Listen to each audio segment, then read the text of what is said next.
Play स्टोअरवर जाऊन E समृद्धी app आपल्याला घ्यायचं आहे. ई समृद्धी ॲपवरती हरभरा नोंदणी आपण आता बघणार आहोत. यामध्ये आपल्याला मोबाईल क्रमांक आपला टाकून घ्यायचा आहे, जो आधारशी संलग्न आहे किंवा आपण पाठीमागच्या वर्षी रजिस्ट्रेशन केलं त्यावेळेस जे दिलं होतं सोयाबीनला, तर तो नंबर टाकायचा आहे. नंतर कॅप्चा टाकून सबमिट करायचा आहे.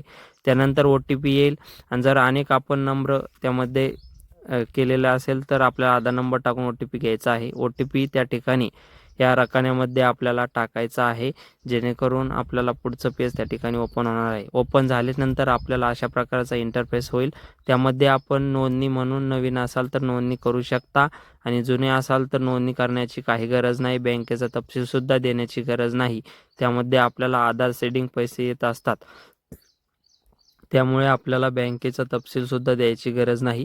पण आपल्याला आपण बघा नोंदणीमध्ये जर गेलं तर येते बघा फार्मर डिटेल्स फेज सक्सेसफुली, म्हणजे अगोदरच सक्सेसफुली दाखवत आहे, म्हणजेच आपण सोयाबीनची नोंदणी केली होती म्हणून अशा प्रकारे दाखवतं. पण आपण जर नवीन शेतकरी असाल तर यामध्ये आपल्याला शेतकऱ्याचं नाव, आधार नंबर टाकायचा आहे आणि फेस ऑथेंटिकेशनवर क्लिक करायचं आहे. त्यामध्ये फेस RD ॲप आपल्या ॲपमध्ये असणे गरजेचे आहे, मोबाईलमध्ये असणे गरजेचे आहे. त्यावेळेस ओपन होतं किंवा बायोमेट्रिकच्या सहाय्याने सुद्धा करू शकता. हे आपण डिटेल फेस केल्याच्या नंतर आपल्याला ही प्रमाणीकरण, आधारित प्रमाणीकरण करायचं आहे आणि सेव्ह करायचं आहे, जेणेकरून आपल्याला त्या ठिकाणी नोंदणी होईल. त्यामध्ये आपल्याला योजनेत सहभाग यामध्ये आपल्याला क्लिक करायचं आहे आणि इथे सहभाग नोंदवायचा आहे. तर यामध्ये आपण पाठीमागच्या वर्षीची जर डिटेल बघितली तर ती डिटेल येते किंवा आपण या वर्षीची डिटेल या ठिकाणी येते.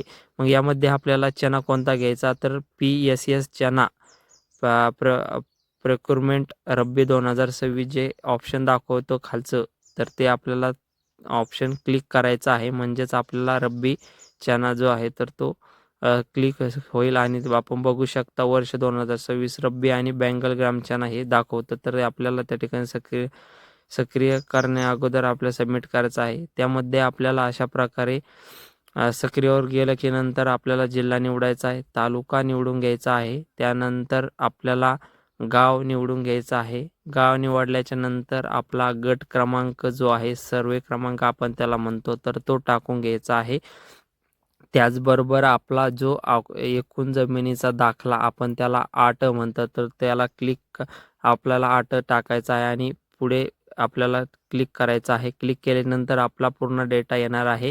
ज्या गटामध्ये आपली जमीन आहे ती दाखवणार आहे. ती पूर्ण जमीन आपल्याला दाखवेल. त्यामध्ये आपल्याला जमिनीचा प्रकार यामध्ये ओनर त्या ठिकाणी निवडून घ्यायचा आणि सेव्ह करायचा आहे.